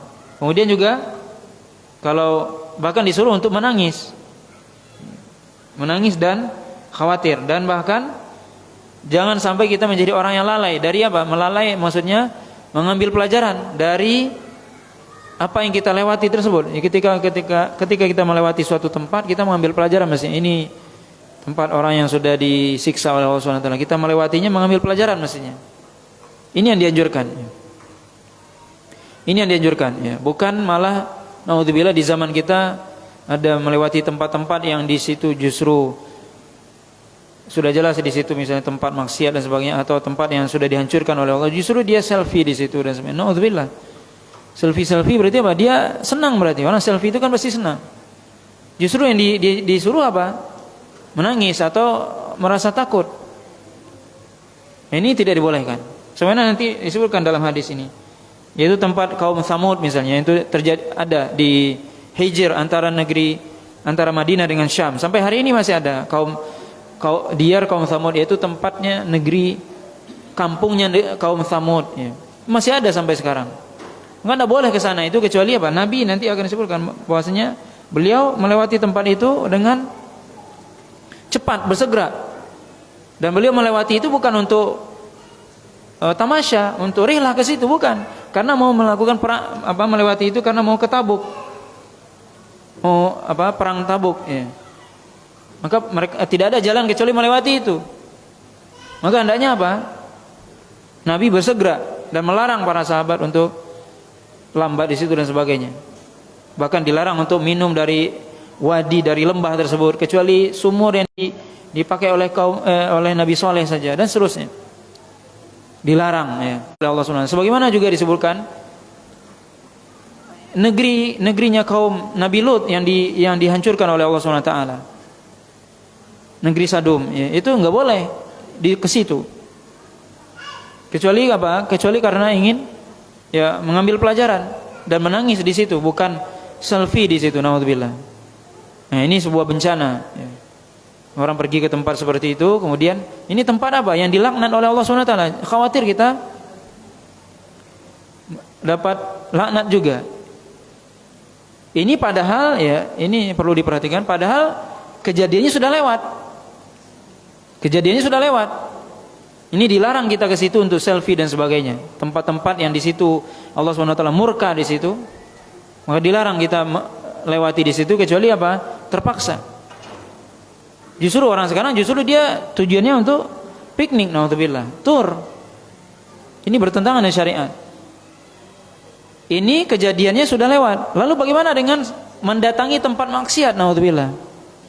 Atau dia mendatangi tempat peribadatan orang-orang kafir, naudzubillah, dan dia bangga di situ.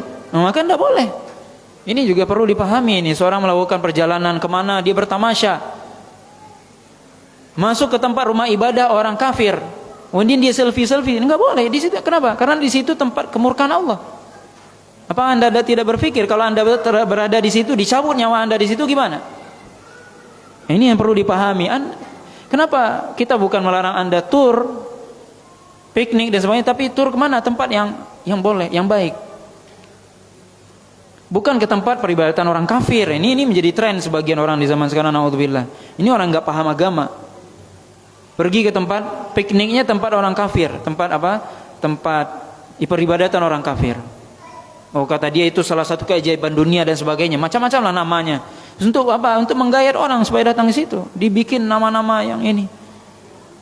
Datang ke situ. Dia selfie di situ, naudzubillah. Itu tempat apa? Dimurkai oleh Allah. Kenapa Anda ke situ?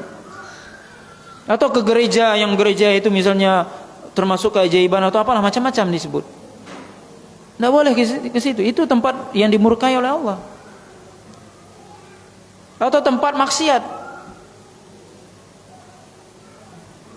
Maka ini kita ya berusaha untuk apa? Kalau kita mau piknik dan sebagainya, tempat yang dibolehkan oleh syariat. Bukan ke tempat orang yang negeri yang sudah dihancurkan, kita khawatir mendapatkan itu, atau yang sedang berlangsung, yaitu di situ memang tempatnya peribadatan orang kafir dan sebagainya, atau tempat berkumpulnya tempat maksiat dan sebagainya, kita ke situ. Naudzubillah, enggak boleh. Kita boleh mendatangi ke tempat maksiat, boleh kalau kita ingin merubah maksiat di situ. Kalau kita mampu. Tapi kalau enggak boleh. Maka ini menjadi perhatian bagi kita sebagai seorang mukmin, bagaimana kita menjual agama kita. Dengan dalih kita ingin piknik dan sebagainya, ingin tur dan sebagainya, kita bisa ke tempat.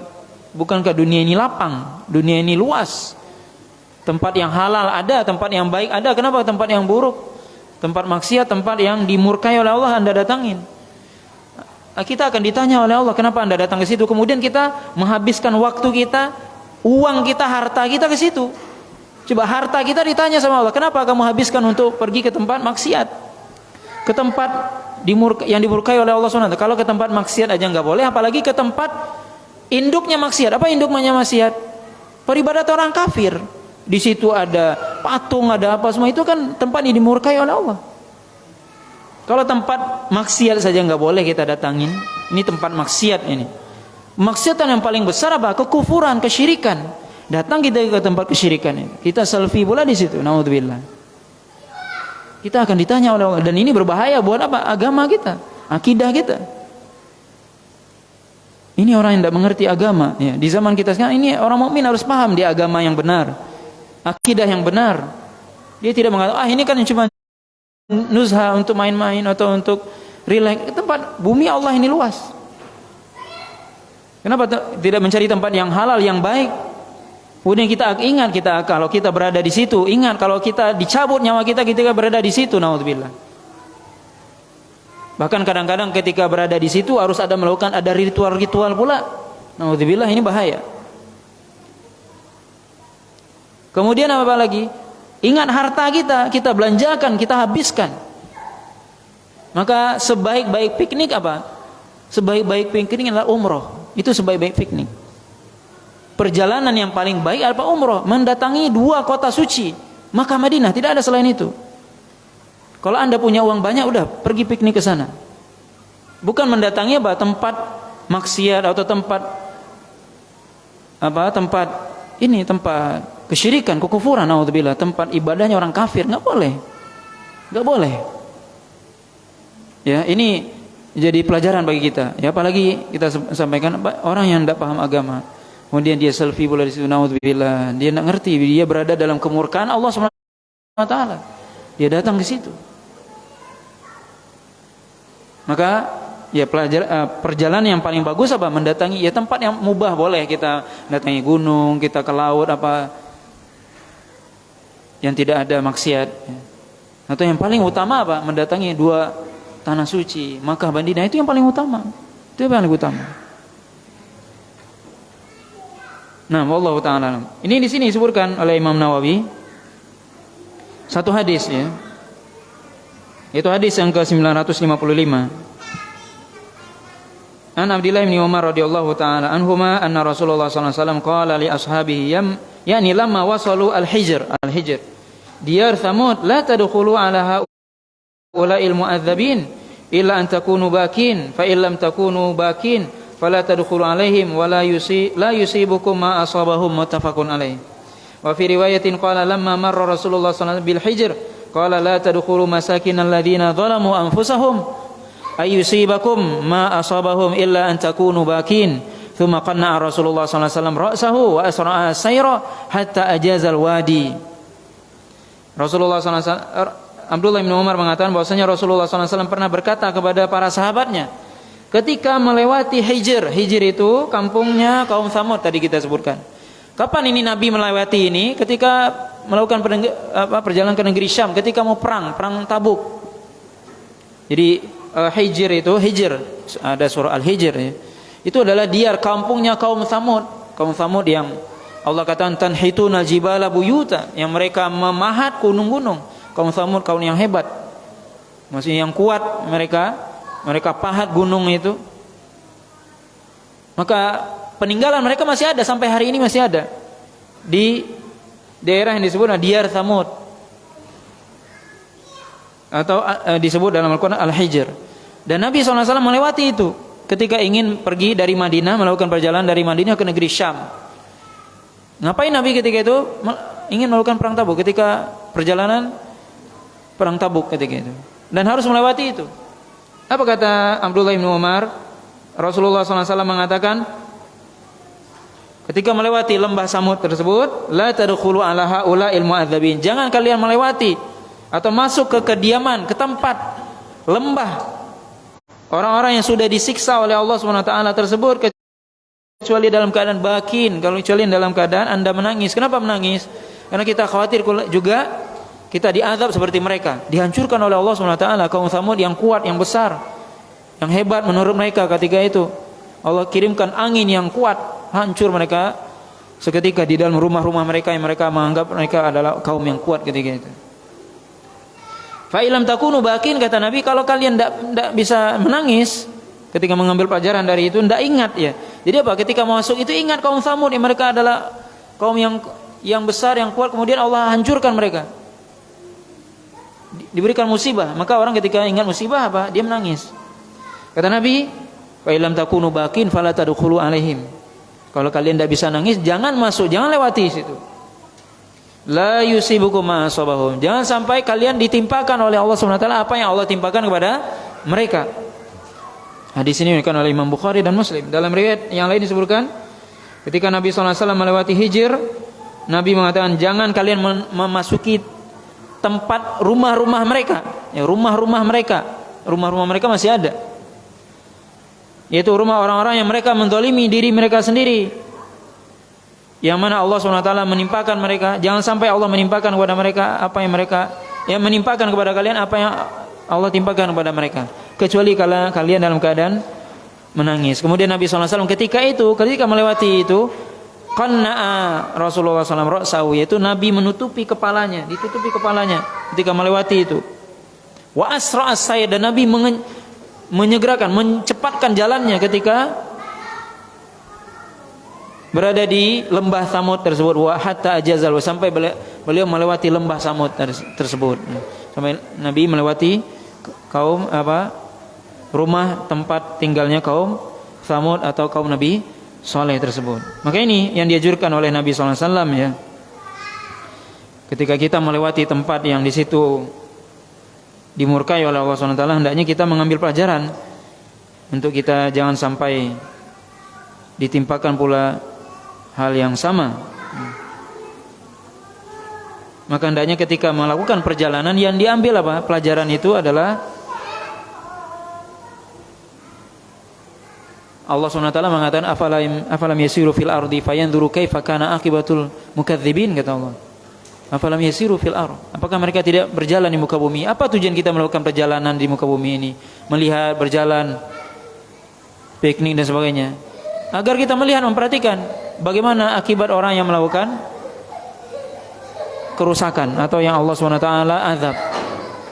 Jadi kita melakukan perjalanan, kita melihat hal yang indah, kita memuji Allah SWT. Ketika kita mengetahui ini tempat yang buruk, kita mengambil pelajaran untuk tidak sampai melakukan apa yang mereka lakukan. Ini tujuan kita berpiknik dan sebagainya. Bukan hanya sekedar jalan, tapi mengambil pelajaran dari apa yang kita lihat, kita dengar. Ini yang perlu dipahami, ya. Bukan hanya, ya, di zaman sekarang naudzubillah banyak orang yang tidak mengambil pelajaran. Dia hanya sekedar mengambil foto, ya, selfie dan sebagainya, tapi tidak mengambil pelajaran. Dan ini salah, ya. Hendaknya apa? Yang diambil pelajaran. Ini kenapa ini terjadi, ini bagaimana, ini diambil pelajaran. Ini tujuan, ya, tujuan kita melakukan perjalanan di muka bumi sebagaimana yang diperintahkan oleh Allah SWT dan Rasulnya. Nah, Allahu ta'ala alam. Ini pembahasan kita dari kitab Iyadatul Marid, ya, dan sampai di sini selesai pembahasan tentang kitab Iyadatul Marid, dan insyaallah pada kesempatan yang akan datang kita lanjutkan kitab Adabus Safar, yaitu kitab tentang adab-adab dalam melakukan perjalanan, ya. Pada insyaallah kita sampaikan pada pertemuan yang akan datang, ya. Wallahu ta'ala alam.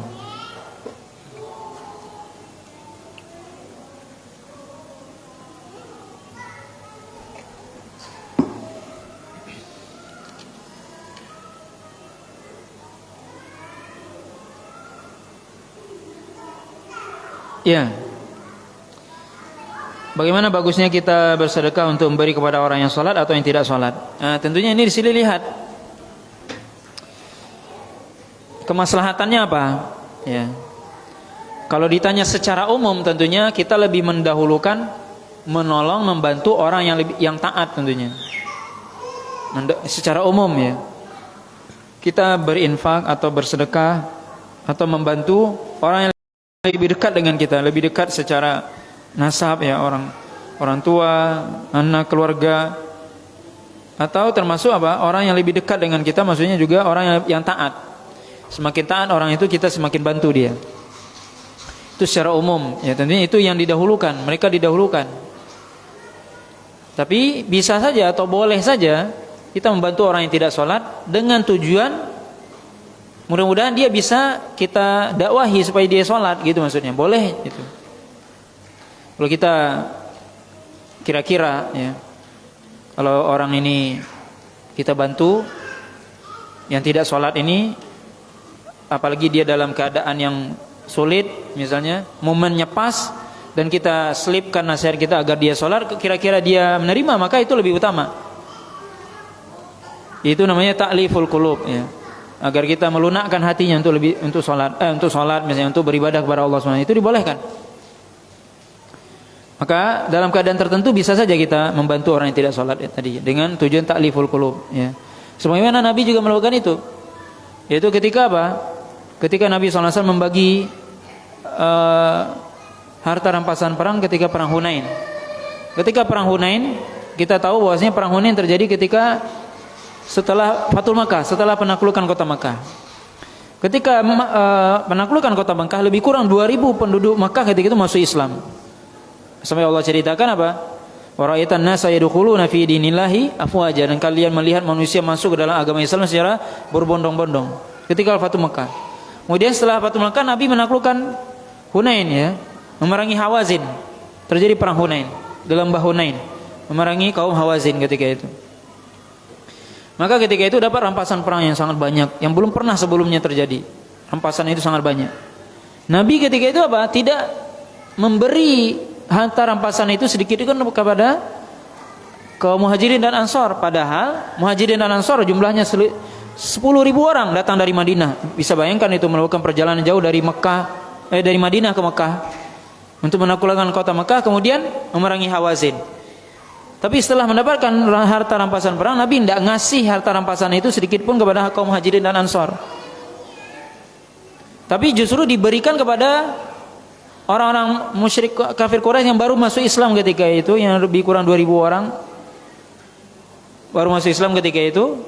Harta rampasan itu semuanya dibagi pada mereka. Sampai apa? Abu Sufyan dikasih 100 ekor unta. Bayangkan 100 ekor unta. Hisan ibnu Uyainah, Hakim ibnu Hizam, beberapa pemuka-pemuka Quraisy di zaman itu dikasih 100 ekor unta. Bayangkan 100 ekor unta para pemuka Quraisy. Betapa banyaknya rampasan perang ketika itu, 100 ekor unta. Sampai habis itu seluruh rampasan perang. Hanya dikasihkan buat orang yang baru masuk Islam. Muhajirin dan Ansor 10.000 orang gak dikasih apa-apa. Kenapa Nabi melakukan itu? Sampai ketika itu, sampai diceritakan dalam hadis Nabi SAW ketika itu, sampai ketika itu Nabi mengumpulkan. Nabi merasa ada di antara sahabat yang merasa ya manusiawi, mungkin bertanya, ya mungkinlah kita mengatakan, kok saya nggak dikasih ya. Ibaratnya kalau kita di zaman kita juga, kok saya ini sudah berjuang, sudah lama ini, sudah senior ini, sudah lama berjuang, kok saya nggak dikasih. Ini orang junior baru, anak baru, kemarin sore udah dia dikasih ini. Ya manusiawi lah itu. Nabi kumpulkan itu sahabat Muhajirin dan Ansor. Dikumpulkan oleh Nabi SAW. Muhajirin dan Ansor dikumpulkan oleh Nabi SAW. Apa kata Nabi SAW? Kalian, kata Nabi SAW, dalam maknanya, boleh kalian mengatakan, wahai Muhammad, dulu bukankah kamu dulu waktu hijrah dari Mekah? Itu terutama Nabi menyampaikan itu kepada kaum Ansor, ya. Nabi mengatakan apa? Bukan kalian, kalian, kata Nabi SAW, boleh mengatakan, wahai Muhammad, dulu ingatlah, dulu kamu datang dari Mekah dalam keadaan tidak punya apa-apa dan sebagainya. Kami orang Madinah yang membantu. Dulu kalian begini. Nah, kata Nabi, sampaikanlah, ucapkanlah itu wahai kaum Ansor, kata Nabi SAW. Tapi kaum Ansor diam. Jadi Nabi ingin mengatakan, mungkin ada yang kalian mau interupsi, coba interupsi, kata Nabi. Kira-kira begitu. Kalian mau protes, silakan protes. Silakan kalian mengungkit kebaikan kalian yang dulu kalian, wahai Muhammad, kamu dulu datang ke Madinah nggak punya apa-apa, kalian ini ditolong sama kami orang Madinah, kami yang membantu kalian gitu. Kami yang bantu kalian perang, ngajari apa semua, kami yang berjasa, gitulah kira-kira. Kata Nabi, sampaikan wahai Ansor, coba kamu ngomong kayak gitu. Tapi ya, orang Ansor nggak ada yang bilang itu, subhanallah. Ya. Ini dicatat ya dalam sejarah. Ya. Nabi kaum Ansor nggak bicara itu. Kaum Ansor diam. Setiap Nabi ngomong, kaum Ansor cuma mengatakan Allah wa Rasuluhu a'lam. Allah wa Rasuluhu a'lam. Allah dan Rasulnya lebih tahu. Kemudian Nabi SAW mengatakan satu perkataan yang sangat masyhur. Nabi SAW mengatakan, hal tardaun, apakah kalian ridho? An-nas yadhhabuna ila manazilihim ila buyutihim bil ghanam bil ibil wa antum tadhhabuna ila buyutikum bi Rasulillah sallallahu alaihi wasallam. Tidakkah kalian ridho, kata Nabi sallallahu alaihi wasallam, para manusia pulang membawa sapi, membawa unta, membawa kambing, bawa emas, bawa dunia. Kalian pulang ke rumah kalian bawa Rasul. Tidakkah kalian ridho itu? Apa kata mereka? Kami ridho wahai Rasul. Ini kita bisa lihat bagaimana Nabi SAW melihat di sini keimanan para muhajirin dan ansor yang sudah matang ketika mereka dihadapkan dengan pilihan dunia. Ya. Ketika dikatakan kalian irikah kalian, bahasa mungkin sebahasa sederhananya kita, setingkat kalian gitulah kira-kira. Setingkat kalian masih iri juga ada masalah dunia. Mereka bawa sapi, bawa kambing, bawa unta ke rumah, kalian masih iri juga. Mana yang lebih kalian suka? Kalian bawa dunia pulang atau kalian bawa Rasul? Rasul ini. Tentunya kami lebih senang bawa Rasul, subhanallah. Ini yang diingatkan oleh Nabi SAW. Nah ini bisa kita lihat. Ya. Ini boleh tadi kita katakan. Ya ketika makanya ini bisa dilihat. Ini kisah ini banyak pelajarannya. Bagaimana seorang ketika dia dalam hal-hal yang momen tertentu, waktu tertentu, bisa dia melihat bagaimana loyalitas orang yang ada bersama dia. Ya bagaimana? Ya bisa jadi ya orang yang senior itu dia harus dilihat benar-benar bagaimana. Apakah masih, artinya apa? Masihkah orang yang beriman seperti kalian, kata Nabi, tingkat muhajirin dan ansor yang sebagian mereka sudah dijamin surga, masih juga mikir dunia, kata Nabi, dengan mereka sudah ditempa oleh Rasul, dididik oleh Rasul, masih juga dunia. Seolah-olah Nabi mengatakan gitu, enggak layak, enggak level lah kalian ini masih mikir dunia, begitulah kira-kira Nabi SAW mengatakan itu. Nah ini bisa kita lihat ya. Nah ini bagaimana perjuangan Nabi SAW ya mendidik para sahabat tentunya. Ya sampai seperti itu. Ini bisa kita rasakan, bisa kita lihat di sini. Bagaimana juga ya ketika bisa jadi ya dalam suatu hal, suatu tindakan dan sebagainya orang melihat ya. Dan bisa jadi momen seperti itu, seperti tadi. Maka seorang ketika dia berjuang di jalan Allah SWT, apa yang dia cari? Kalau ingin berjuang berjihad karena ingin dapat dunia tadi, dapat apa? Dapat unta, dapat dunia, ya masih berarti apa? Keimanan kalian masih rendah. Begitulah kira-kira kata Nabi SAW. Rasulullah SAW ingin ingatkan itu. Ini menjadi pelajaran bagi kita. Ya kalau kita masih masih berpikirnya dunia, masih rendah keimanan kita. Tapi kita mikirnya akhirat. Bagaimana ya akhirat? Itu yang dipikir. Yang disedihkan bukan masalah ini, saya nggak dapat dunia, enggak sedih itu. Jadi ingin Nabi SAW mendidik para sahabat, jangan sedih karena dunia luput. Apa dunia ini? Luput. Enggak perlu Anda bersedih. Yang perlu disedihkan kalau akhiratnya luput. Mana yang lebih agung, Rasulullah atau dunia? Begitulah kira-kira. Justru kaum muhajirin dan ansor bangga mereka. Bahkan orang-orang ansor bangga mereka membawa Rasul. Makanya Nabi SAW memuji kaum ansor. Memuji kaum ansor. Ya, ini pujian ya, Rasulullah SAW kepada kaum ansor yang mereka adalah orang-orang yang membantu Nabi SAW dan orang yang tidak tergiur dengan dunia. Ya. Ya, mereka sudah teruji keimanannya dan mereka memang layak untuk dipuji oleh Allah SWT dan Rasulnya dalam Al-Quran dan Sunnah Nabi SAW. Nah, wallahu ta'ala alam, ini yang bisa kita sampaikan pada kesempatan siang hari ini. Mudah-mudahan bermanfaat. Subhanakallah wa bihamdika, asyhadu an la ilaha illa anta, astaghfiruka wa atubu ilaik. Wa sallallahu ala nabiyina Muhammadin wa ala alihi washabihi wasallam. Wassalamualaikum warahmatullahi wabarakatuh.